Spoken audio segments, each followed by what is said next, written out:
우리는 코로나 이전도 물론 여러 가지 많은 물결이 있었지만 코로나 이후에는 더욱 더 큰 물결들을 우리가 맞이하고 있습니다. 이제 코로나가 끝나고 나서 이게 풍토병이 됐다고 그러죠. 이제 풍토병으로 가지만 또 다른 변이에 의해서 이 엔데믹 그 풍토병에 대한 그 물결의 두려움도 적지 않습니다. 그뿐이 아니라 이제는 이 기후 문제도 예사롭지 않아요. 지진도 그렇지만 전혀 비가 오지 않던 나라에서 우박 떨어지고 홍수가 나고 눈이 오지 않는 지역에서 엄청난 폭설이 오기도 하고 정말 이제 환경 오염에 따르는 또 기후 재앙 이것도 하나의 우리를 위협하는 큰 물결이 아닌가 생각을 하게 됩니다. 이제 또 미세먼지 얘기가 나오고 그래서 마스크를 안 쓸 수 없는 게 또 미세먼지 때문에 또 쓰게 되는 이제 상황이 되었습니다. 어제 신문을 보니까 서울에 드디어 초등학교가 이제 우리가 예상하고 우려했던 초등학교가 폐교를 맞이했어요.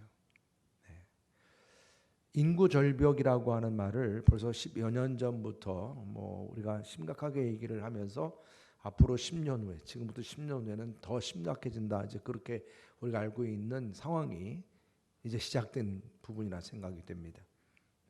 이것도 정말 국가적인 차원에서 뭔가 특단의 대처를 하지 않으면 문제가 커질 앞으로의 상황입니다. 도미노라고 하는 상황이 이 인구 문제로 인해서 발생이 되기 때문에 이것도 엄청난 참 물결이 될 것이다. 여기에 AI의 어떤 인공지능과 관련된 상황들이 벌써부터 우리 일자리를 이제 침범을 하는 경우를 이제 보게 됩니다. AI가 들어오게 되면 여기에 따르는 사회적인 구조나 모든 이 어떤 체계가 새롭게 이제 또 구조 조정이 돼야 될 부분이 있기 때문에 이런 부분도 우리에게는 상당한 물결이라 생각이 됩니다. 여기에 또 자기 개인적으로 내 가정 안에서 일어나는 물결이 또 있어요. 그래서 이것이 다 함께 합쳐지면 얼마나 이것이 두렵고 떨리는 문제인가. 그렇지만 아무리 내 앞에 이렇게 흐르는 아주 급류와 같은 이 물결이라도 이 물결을 지나가야 내 삶이 성공하고 형통한다면 어떻게 되겠습니까? 건너야 합니다. 건너야 합니다. 지금 이스라엘 백성들이 바로 그런 상황을 맞이했어요. 요단강을 바로 이 요단이라고 하는 샘물결 이것을 포기할 수 없는 그런 강이었습니다. 요단강을 바로 건너가야 약속의 땅에 진입을 하게 되고 새로운 이스라엘 역사가 시작이 될 수 있습니다. 그래서 하나님께서는 이 요단의 이 샘물결을 건너가기 위한 그 길을 여섰습니다. 어떤 길로 가기를 원하셨습니까? 그 첫째가 뭐냐면 바로 말씀인 언약궤의 뒤를 전심으로 따르는 길입니다. 요단강 도하를 준비하기 위해서 하나님께서는 이스라엘 백성들에게 말씀을 주셨어요. 말씀을. 어떤 말씀입니까? 너희들이 이제 밟는 곳마다 그 땅을 어떻게 한다고요? 다 주리라. 이 말씀을 주셨어요. 그리고 주어지는 말씀을 주야로 묵상하고 그 말씀을 지켜 행하는데 좌로나 우로나 치우치지 말라. 그렇게 말씀에 대한 중요한 부분을 말씀하셨어요. 그러면서 이제 요단강을 건너기에 앞서서 너희들이 지금 머물고 있는 시딤을 떠나라. 그리고 요단가에 머물라 말씀했습니다. 그냥 또 머무는 것이 아니라 그곳에서 자신을 성결하게 하라. 하나님과의 관계의 성결, 또 나 자신에 있는 나쁜 습관들을 이제 떠나보내는 성결, 하나님께 나아가서 예배드리는 성결, 이런 이 성결을 이제 하라고 말씀을 하셨어요. 그게 준비하는 부분이죠. 그러시면서 이제 제사장들에게 법궤를 매게 하고 그 제사장 법궤를 맨 제사장의 뒤를 따르라. 요단강을 건너가는 이 요단강의 문제를 해결하기 위한 하나님께서 이제 내주신 새 길입니다. 이것이. 그래서 오늘 이제 제사장들이 언약궤를 메고 요단에 이제 들어서게 되는 말씀이에요. 그래서 8절에 뭐라고 말씀합니까? 이런 명령입니다. 다 함께 읽어보겠습니다. 시작. 너는 언약궤를 맨 제사장들에게 명령하여 이르기를 너희가 요단 물가에 이르거든 요단에 들어서라 하라. 요단 물가에 이제 이르러서 요단 물에 들어서라는 거예요. 언약궤는 하나님의 말씀이라고 그랬습니다. 인간의 죄가 담겨 있다고 그랬어요. 그래서 그 죄가 또한 그 법궤 안에 있음으로 인해서 하나님으로부터 사함을 받는 자리가 되었고 하나님의 임재를 만나는 자리고 은혜의 자리이고 구원의 자리라 했습니다. 그래서 언약궤를 바라볼 때마다 그 은혜와 구원을 항상 바라보게 되는 것입니다. 그래서 이스라엘 백성들은 언약궤를 맨 제사장을 2000규빗이라고 하는 이제 한 900m 정도 먼 거리에서 모든 백성들이 볼 수 있는 만큼의 거리를 두고 이제 따르게 된 것입니다. 여러분 40년 동안 이스라엘 백성들은 광야에서 이 법궤를 따르는 데는 이미 습관이 되어 있어요. 익숙합니다. 왜냐하면 그들은 그 광야에서 이제 머물 때 뭐 어느 곳에서는 한 달도 머물고 어떤 곳에서는 또 오랫동안 머물기도 하고 이게 머물 때마다 법궤가 있는 성막을 그 진영 그 텐트들이 있는 정 가운데 딱 세우게 했었습니다.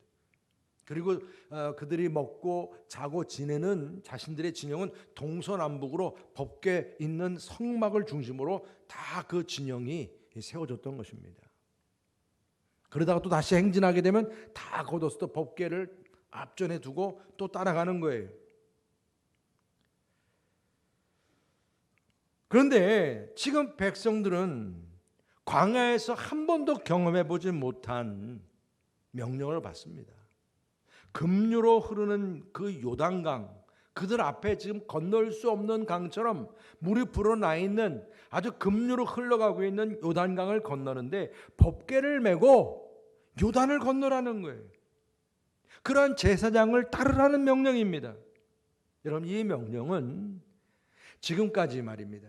귀한 일을 이루시고 많은 역사를 광야에서 이루셨던 하나님의 말씀인 것입니다. 뭐 옆에 친구, 뭐 옆에 있는 친구 말이 아니에요. 이게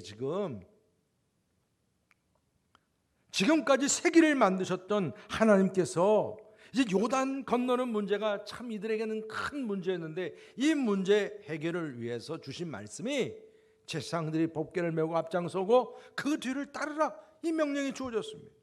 지금 이스라엘 백성들에게는 법궤를 지금 따르라고 하는 그래서 요단에 들어서라 이런 하나님의 명령이 곧 하나님의 언약의 말씀이었어요.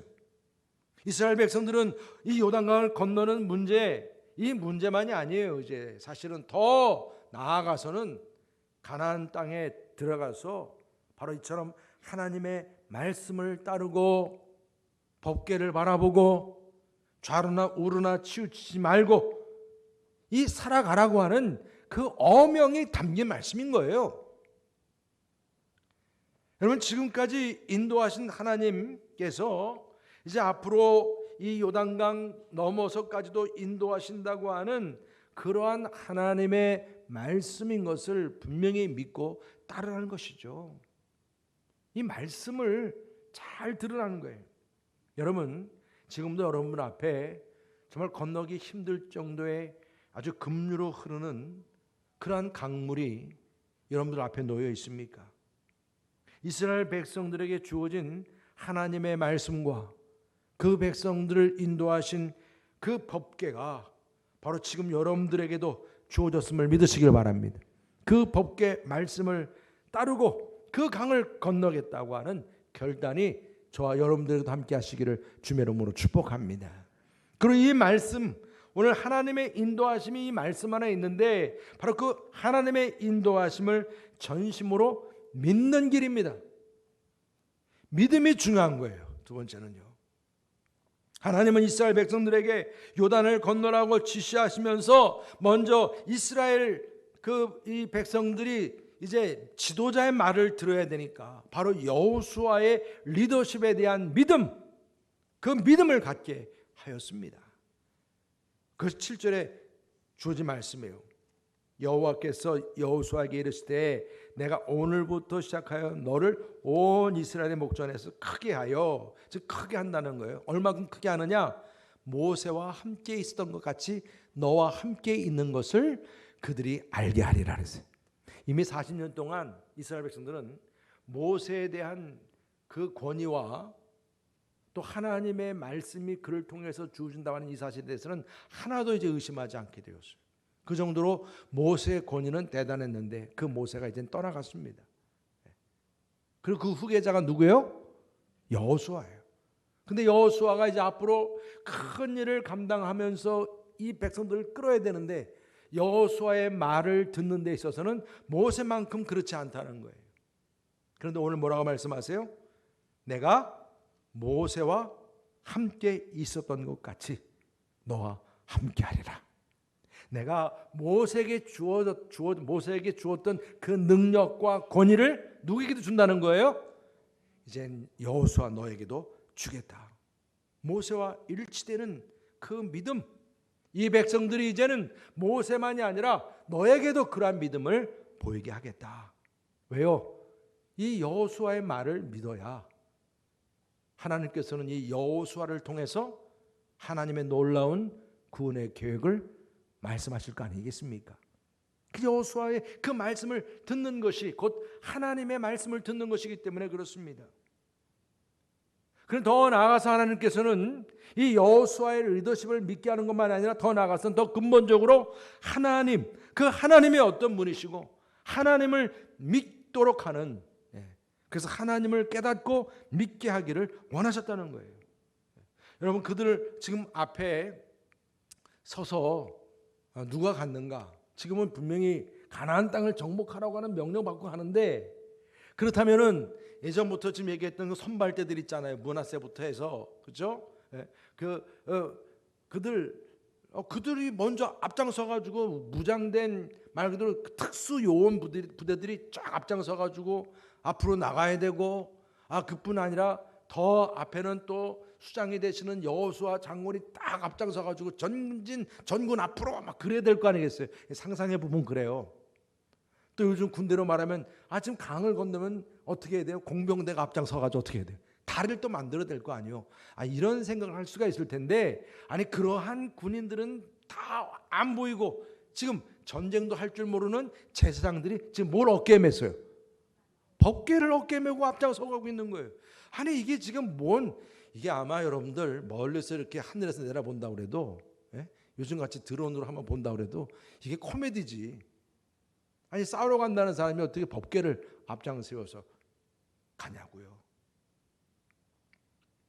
지금 이들에게 주어진 것은 어떤 특수부대나 어떤 대단한 어떤 전략이 아니라 하나님의 말씀만 주어진 거예요. 말씀만.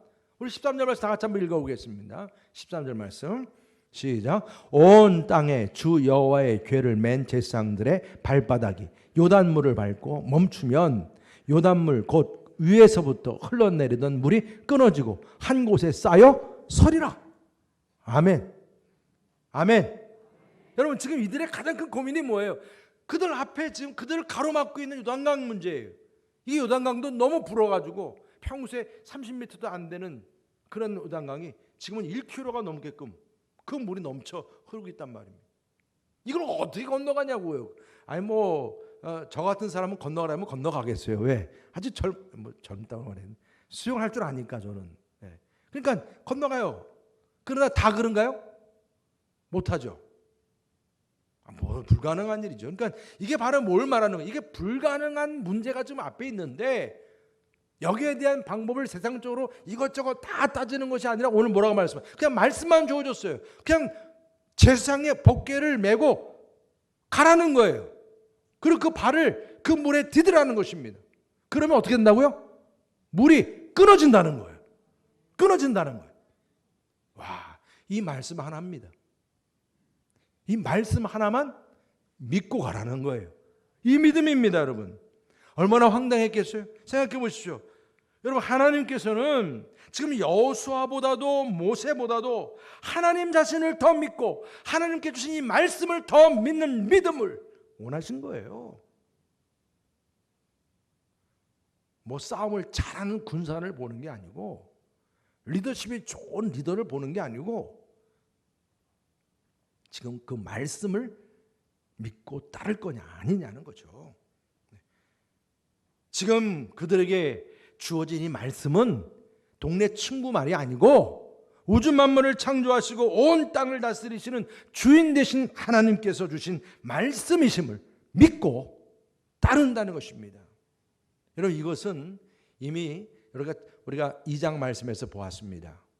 누구의 믿음이죠? 2장에서 벌써 잊어버리셨죠? 라합의 믿음이죠.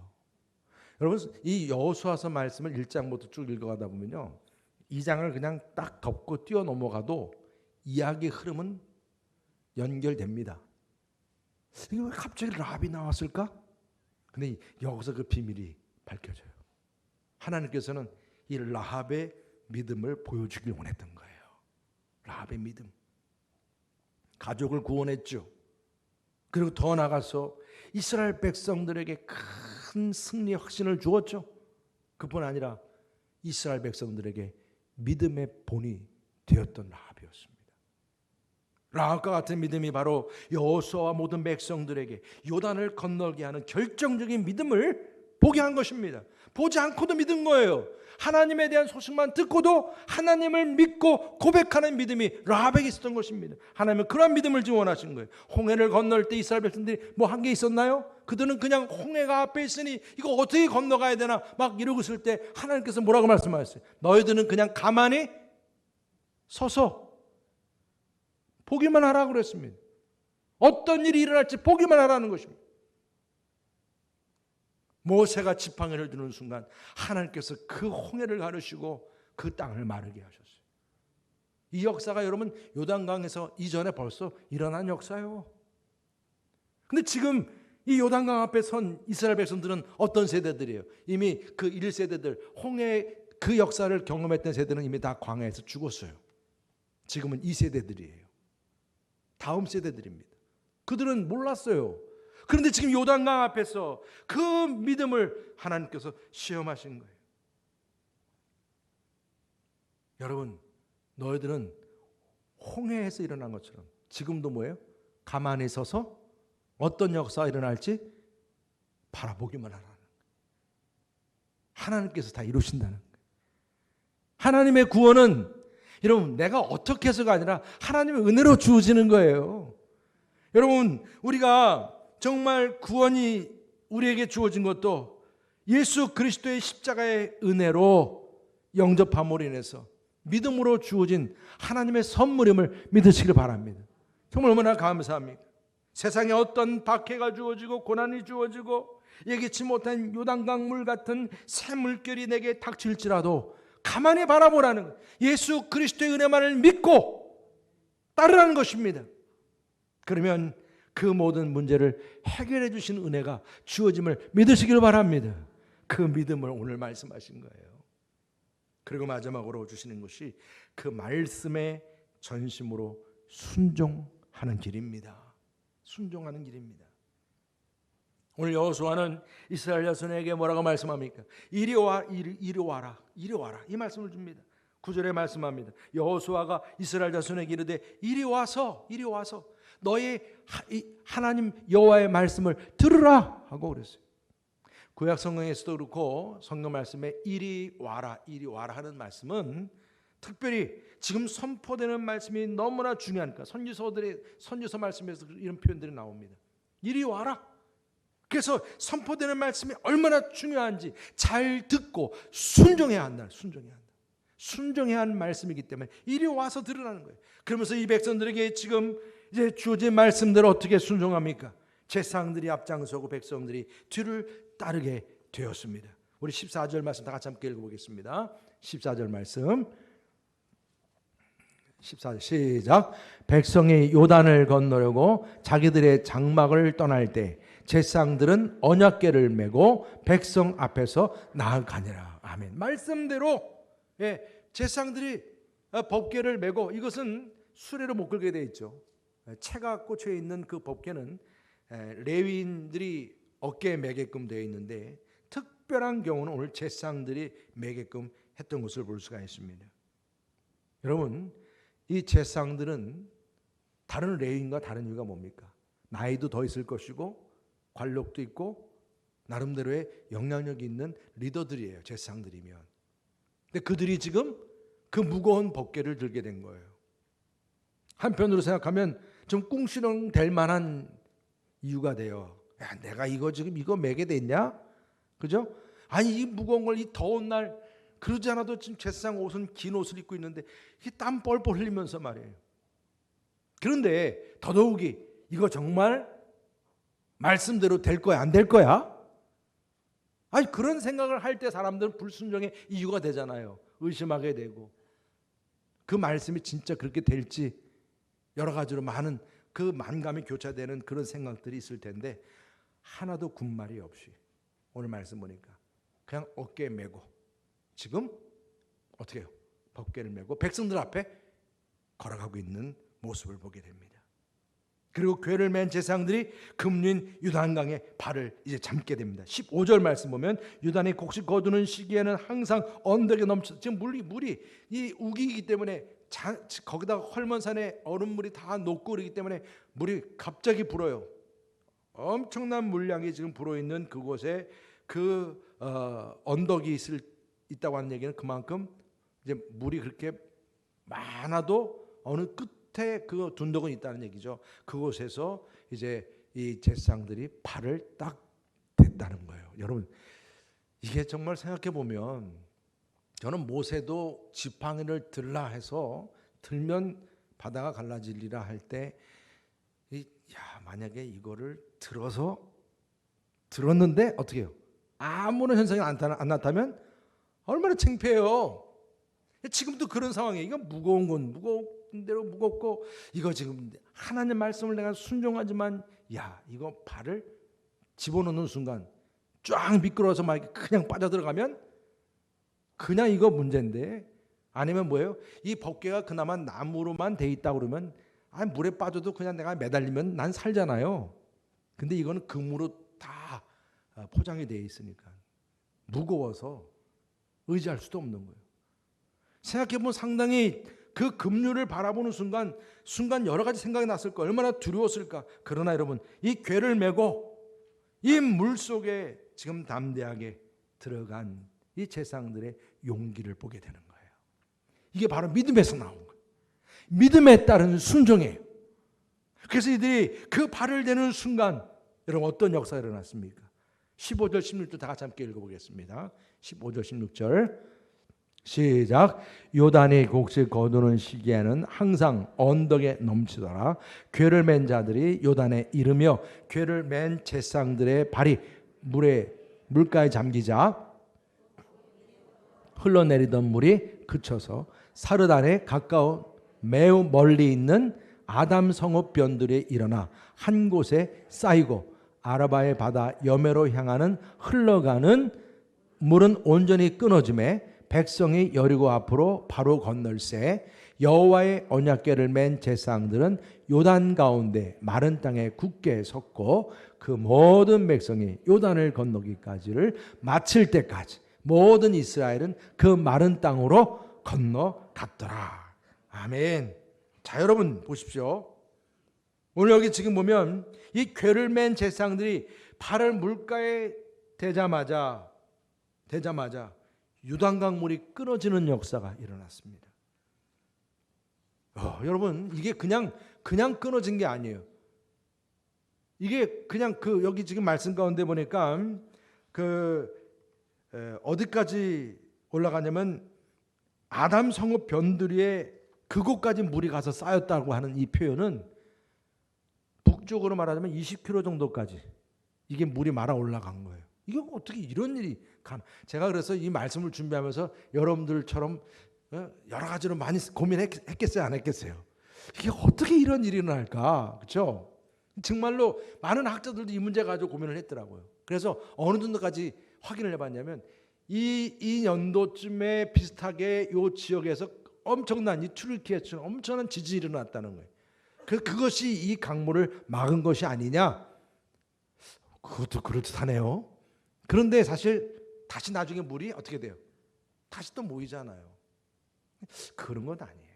분명히 오늘 여기서 지금 일어난 역사, 일어난 역사는 하나님께서 이루신 엄청난 초자연적인 역사요. 이게 이미 홍해 바다에서 경험했던 것처럼 이 요단강에서 이런 역사가 일어난 거예요. 그러니까 하나님께서는 지금 이 백성들에게 뭘 원하신 거예요? 믿음을 요구하신 거예요. 믿음을. 이 믿음 안에서 지금 엄청난 이 금덩어리를 들고 그 바닷가로 들어간 이 제사장들, 그들의 어떤 두려움, 그런 많은 것들이 있었겠지만 그런 모든 것들을 한순간에 다 떨쳐버릴 정도로 엄청난 기이한 역사가 일어났다는 것이죠. 처음에 하나님께 뭐라고 말씀하셨어요? 기이한 일을 너희가 보게 하리라. 어메이징한 일, 어메이징한 일. 여러분 지금 이 제사장들이 법궤를 들고 있는 장면도 상상을 해보면 그의 금덩어리로 되어 있는 그 법궤를 그 제사장들이 아니 200만이 지금 그 요단강을 건너가는데 20-30분밖에 안 걸렸겠어요? 이 생각 안 해보셨죠? 얼마나 걸렸겠어요? 그러면 그때 어디 기대는 데도 없고 말입니다. 그걸 들고 있는 제사장의 그 땀 흘리는 모습을 상상하게 됩니다. 이게 다 뭐예요?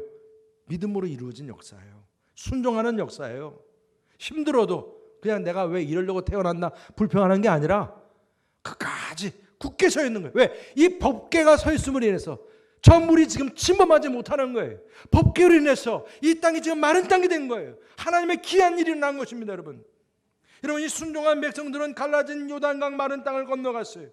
하나님의 백성들이 그 갈 길을 막고 있던 장애물들이 한순간 사라졌습니다. 이 강물은 무슨 강물입니까? 이들에게서는 증오의 강물이기도 하고 이들에게는 지금 열등감의 강물이기도 하고 탐욕의 강물이기도 하고 음란의 강물이기도 합니다. 슬픔의 강물이기도 합니다. 이것이 내 인생을 질폭하게 만들고 하나님을 받아 실패하게 만들고 너무 고통스럽게 만드는 이 강물이 한순간에 끊어져 버린 거예요.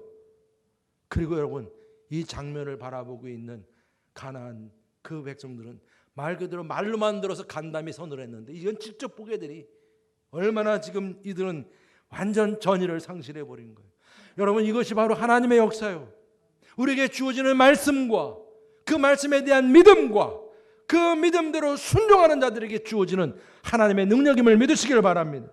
여러분 하나님께서는 왜 이토록 이 법궤를 따르면서 요단에 들어가게 하는 순종을 요구하셨습니까?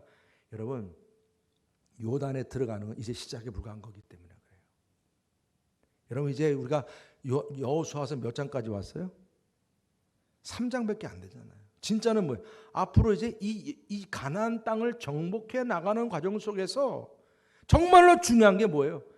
바로 법궤를 따르는 하나님의 말씀을 따르고 말씀을 지켜 행하는 삶이고 믿음으로 순종하는 삶이 돼야 한다는 것입니다. 그래야 가나안 땅을 정복해 나갈 수 있는 거예요. 그래서 오늘 10절에 뭐라고 말씀합니까? 다 같이 함께 읽어보겠습니다. 10절 시작. 또 말하되 살아계신 하나님이 너희 가운데에 계시사 가나안 족속과 헷 족속과 히위 족속과 브리스 족속과 기르가스 족속과 아모리 족속과 여부스 족속을 너희 앞에서 반드시 쫓아내실 줄을 이것으로서 너희가 알리라. 뭘 알아요? 지금 하나님께서 저 가나안 땅의 7 부족들을 진멸시키라. 그러기 위해서는 내가 너에게 전한 말씀을 잘 지켜 행하고 믿음으로 순종하라는 것입니다. 순종하라. 아니 어떻게 저렇게 저 7 부족들을 다 진멸시킵니까? 애들까지 짐승까지 다. 지금 너무 잔인한 거 아니에요 하나님? 여러분 이것은 분명히 하나님의 심판이 지금 임한다는 사실은 그들의 그 가나안 땅에 있는 이들의 죄악이 노아의 홍수대처럼 하늘 끝까지 이르렀다는 거예요. 도덕적이고 뭐 종교적이고 이런 걸 다 떠나서 이들은 이미 갈 때까지 간 거예요. 누군가 와서 이 땅을 뒤집어 놓지 않으면, 갈아엎지 않으면 이 땅은 더 이상 소망이 없는 거예요. 아이들을 죽여서 제물로 바치고 막 그럴 정도로 되는 이 지역, 이 땅을 더 이상 하나님은 내버려 둘 수가 없는 거예요. 지금 하나님께서는 이 이스라엘 백성들을 하나님의 진노의 칼로, 심판의 칼로 사용하신다는 거예요. 그러기 위해서 너희들이 들어가서 이제 말씀대로 믿고 순종해서 그 땅을, 여기 지금 7이 족속을 다 쫓아내라는 것이죠. 너희들이 내 말씀 잘 듣고 잘 순종하면 저 가나안 땅의 모든 역사가 너에게는 복이 되고 너희 소유가 될 것이나, 그러지 못하면 너희들은 약속만 받았을 뿐 복은 받지 못한다는 거예요. 여러분, 우리가 그리스도인으로서 하나님의 약속을 받습니다마는 내가 순종하지 않으면, 여러분, 약속 받고 내가 하나님의 자녀라는 것만 가지고 자랑하지 마세요. 내가 순종하지 않으면 진정 그 복은 내게 주어지지 않아요. 이게 안타까운 겁니다, 여러분. 이스라엘 백성들 앞에서 넘쳐흐르던 그 요단의 강물은 마치 우리들의 몸속에서 꿈틀대고 있는 죄성이요, 사망의 권세요, 고통의 문제요, 여러 가지 거친 문제 덩어리들입니다. 항상 우리들이 한숨 나게 하고 잠 못 자게 하는 문제들입니다. 가나안 땅은 이 땅에서 누리는 천국이요. 그런데 언약궤를 맨 제사장들이 백성 앞에 나아갔고 그들의 발이 요단에 닿자마자 거세게 흐르던 그 요단강은 그 흐름을 멈춰버렸습니다. 여러분, 바로 그 언약궤의 능력이요, 말씀의 능력인데, 말씀이 육신이 되신 예수 그리스도가 바로 우리의 모든 죄성과 우리의 모든 문제를 끊어주시는 우리의 주님이심을 믿으시기 바랍니다. 그분야말로 언약궤 본체가 되시는 분이세요. 그래서 이스라엘 백성들, 그 제사장들이 법궤를 들고 있을 때 그렇게 급류로 흐르던 물도 감히 그 법궤를 덮치지 못했습니다. 마찬가지요. 우리가 예수 그리스도 죄와 사망의 권세, 아무리 그의 권세가 세도 예수 그리스도를 범할 수 없어요. 마찬가지로 우리는 예수 그리스도를, 그래서 내가 믿고 그분을 영접했을 때 여러분들의 삶 속에서도 바로 이와 같은 예수님의 생명이 함께 하심을 믿으시기 바랍니다. 그분이 법궤처럼 내 인생을 인도하시는 거예요. 내 길을 인도하시고 내 삶을 보호해 주시는 겁니다. 급류처럼 흐르는 모든 이 죄악된 권세가 감히 넘치지 못하도록 만드시는 우리의 하나님, 우리의 주님이심을 믿으시기 바랍니다. 그래서 이스라엘 백성들이 요단강을 건너는데 언약궤가 절대로 필요했듯이 말입니다. 오늘 이 세상 속에서, 이 세파 속에서, 이런 새물결의 그런 위기 속에서도 우리는 이 죄를 끊어내고 이 천국을 인도함을 받는 데 있어서 예수 그리스도의 그 권세와 생명이 우리에게 필요한 줄 믿으시기 바랍니다. 여러분, 지금 여러분들 앞에 있는 그 불행의 강물, 그것으로 인해서 얼마나 힘들어 하십니까? 아니, 여러분들 지금 너무나 행복하고 너무 편안하십니까? 그러나 또 언제 어떤 불행의 강물이 닥칠지 모르는 거예요. 그게 우리의 연약한 인생입니다. 그렇지만 여러분, 우리들의 과거이든 현재이든 미래이든 어떤 상황 가운데서이든 언약궤 본체가 되시는 예수 그리스도, 그분이 계시기 때문에 우리는 두려움이 없어요. 항상 우리는 그래서 주님 안에서 오늘 말씀 가운데 보면 그분이 우리의 선한 목자가 되시기 때문에 이제 그리스도만 바라보는 성도님들은 불 속에 들어갈지라도 물 속에 들어갈지라도 여러분 걱정이 없다는 것이죠. 왜냐하면 예수님을 주로 믿는 우리들을 그들이 함부로 할 수 없기 때문에 그렇습니다. 그러니까 다니엘의 세 친구들이 그 불 속에 들어간 거예요. 하나님이 보호해 주신다는 믿음으로. 우리를 말씀으로 인도하시는 언약궤 되시는 예수 그리스도께서 계시는 곳이라면 항상 평안해, 평안해, 우리가 찬양할 수 있는 줄 믿으시기를 바랍니다. 여러분, 사도 바울이 복음을 전하다가 예수의 이름을 증거하다가 감옥에 갇혔을 때 신라와 함께 찬양하고 기도했던 비결이 여기에 있습니다. 그에게는 항상 지켜주시는 법궤 본체 되시는 예수님이 계셨기 때문입니다. 빌립보 교인들에게 또한 그는 로마 감옥에서 순교를 앞두고 있을 때, 죽음을 앞두고 있을 때도 마찬가지로 이러한 평강의 편지를 보냈습니다. 빌립보 4장 5절, 6절, 7절 다 함께 읽어보겠습니다. 시작. 아무것도 염려하지 말고 다만 모든 일에 기도와 간구로 너희 구할 것을 감사함으로 하나님께 아뢰라. 그리하면 모든 지각에 뛰어난 하나님의 평강이 그리스도 예수 안에서 너희 마음과 생각을 지키시리라. 아멘. 여러분들의 마음과 생각을 지켜주신답니다. 지켜주십니다. 그리고 또한 12절 13절 다 함께 읽어보겠습니다. 시작. 나는 비천에 처할 줄도 알고 풍부에 처할 줄도 알아. 모든 일 곧 배부름과 배고픔과 풍부와 궁핍에도 처할 줄 아는 일체 비결을 배웠노라. 내게 능력 주시는 자 안에서 내가 모든 것을 할 수 있느니라. 할렐루야. 내게 능력 주시는 자, 바로 그 복게 되시는 예수 그리스도 안에서 모든 것을 할 수 있느니라. 예수님 때문에 가난해지고, 예수님 때문에 내가 감옥에 가고, 예수님 때문에 내가 고난을 당해도 자족하면서 감사하면서 그것이 문제가 되지 않아요. 그런 강물이 문제가 되지 않아요. 예수님만 바라보고 능력 주시는 자 안에서 모든 것을 할 수 있고, 모든 지각에 뛰어나신 하나님의 평강이 이처럼 질퍽질퍽하고 그저 실패뿐이고 힘든 내 인생을 마른 땅으로 변화시켜 주시기 때문에 그 믿음이 내 안에 있어요. 여러분, 예수를 믿고 구원을 받았으면 이제 여러분들은 순종의 그 작은 발걸음이라도 이제는 마다하지 마시기를 축복합니다. 우리가 누리는 천국은 순종을 통해서 주어지는, 여러분, 죽고 나서 천국만 얘기하는 게 아니에요. 지금 우리가 사는 나의 가정과 내 삶 속에서 이루어지는 거예요. 이 천국이요. 요단강은 죽음 같은 강이에요. 그러나 예수님 먼저 그 강에 들어가셔서 세례 받으셨어요. 십자가에 죽으시고 우리의 모든 죄를 사해 주시고 부활하셨습니다. 예수님을 통해서 우리는 다시 살아나게 됨을 믿으시길 바랍니다. 그분이 죽기까지 충성하시고 순종하심이 여러분 우리를 살리게 하셨고, 그래서 우리들의 순종의 발 한 걸음이 요단강을 그치게 할 수 있는 마른 땅을 이루게 하는 능력이 저와 여러분들에게도 주어짐을 믿으시기를 바랍니다. 그래서 이 땅에 많은 영혼들이 주님을 만나고 그들 역시 마른 땅을 걷게 되는 구원이 주어짐을 믿습니다. 여러분들의 작은 순종, 여러분 그 한 걸음의 순종, 순종의 작은 일, 기도와 전도하는 일, 말씀 양육과 하는 모든 이 작은 순종의 일들 말입니다.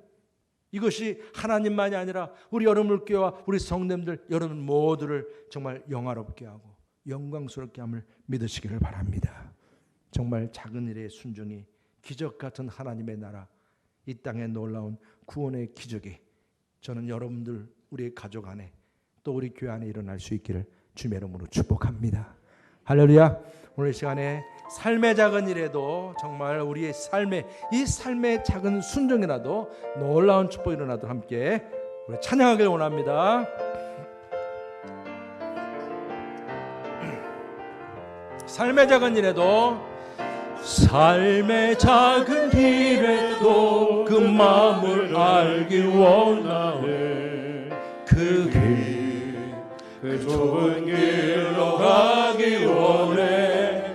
나의 작음을 알고 그분의 크심을 알며 소망 그 깊은 길로 가기 원하네. 저 높이 솟은 산이 되기보다 여기 험직한 동산이 되기, 내가 가는 길만 비추기보다는 누군가의 길을 비춰준다. 우리 다같이 일어나셔서 함께 찬양하죠. 내가 노래하듯이 또 내가 얘기하듯이 살기, 난 그렇게 죽기 원하네. 삶의 한 절이라도 그분을 닮기 원하네. 사랑 그 높은 길로 가기 원하네. 내가 노래하듯이